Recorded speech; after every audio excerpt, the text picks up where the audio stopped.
भाजपा नेता राजेंद्र राठौड़ ने कहा, लोकसभा में इस बार तर्कों के आधार पर राहुल गांधी को बार बार बात रखने के लिए कहा गया और शोर मचाना और लोकसभा के बाहर जाकर कहना कि मुझे बोलने नहीं दिया जा रहा है।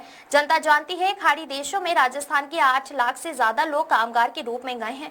राजस्थान सरकार उनसे संपर्क स्थापित करने की कोशिश कर रही है, लेकिन कांग्रेस के एक नेता ने भी उन लोगों के बारे में बात नहीं की जो सबसे ज्यादा उन्हीं को वोट देते हैं। आपने कहा कि कांग्रेस को इस अंतर्राष्ट्रीय विपदा के समय में साथ देना चाहिए। अशोक गहलोत ने कहा है कि राहुल गांधी ने इस विपदा के विषय में और वैश्विक स्थिति के विषय में बहुत पहले बता दिया था, लेकिन उनकी आवाज को बंद कर दिया गया और उनकी आवाज को नहीं सुना गया। देखिए, राहुल गांधी किस समय क्या बात बोलते हैं, देश ने उन्हें कभी गंभीरता से लिया ही नहीं। आपने इस बार वो मंजर देखा होगा लोकसभा के अंदर, जब तर्कों के आधार पर बार बार उन्हें कहा गया कि आप अपनी बात रखो, शोर शराबा करना और शोर शराबा करके बिना तथ्य के चलती लोकसभा में लोकसभा के बाहर जाकर कहना मुझे बोलने नहीं दिया जा रहा, जिस प्रकार की बात को जनता जानती है। आपने यहाँ विधानसभा में कांग्रेस का रुख भी देखा होगा। ये तो मैं धन्यवाद देना चाहूँगा भजन लाल जी को और संसदीय कार्य मंत्री जी को, जिन्होंने हर संभव कोशिश की कि सरकार अपनी तैयारी के साथ प्रतिपक्ष के प्रश्नों का उत्तर दे। दूसरा सवाल ये है कि जो मंदी का इस टाइम जो वक्त चल रहा है, आपदा का जो वक्त है, इसके अंदर हम पेट्रोल, डीजल और गैस की तो बात कर रहे हैं, पर राजस्थान पत्थर बेस्ड इकोनॉमी है, हमारा पत्थर बाहर जाता था।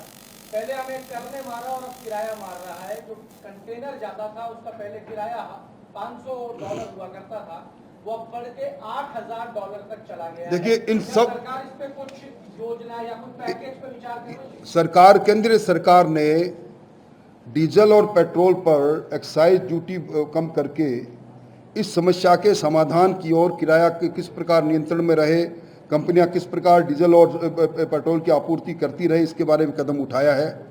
ये जो किराया बढ़ा है कि भारत में नहीं बढ़ा, राजस्थान में नहीं बढ़ा, दुनिया में लगभग सभी देशों में इसी प्रकार के हालात से गुजर रहे हैं।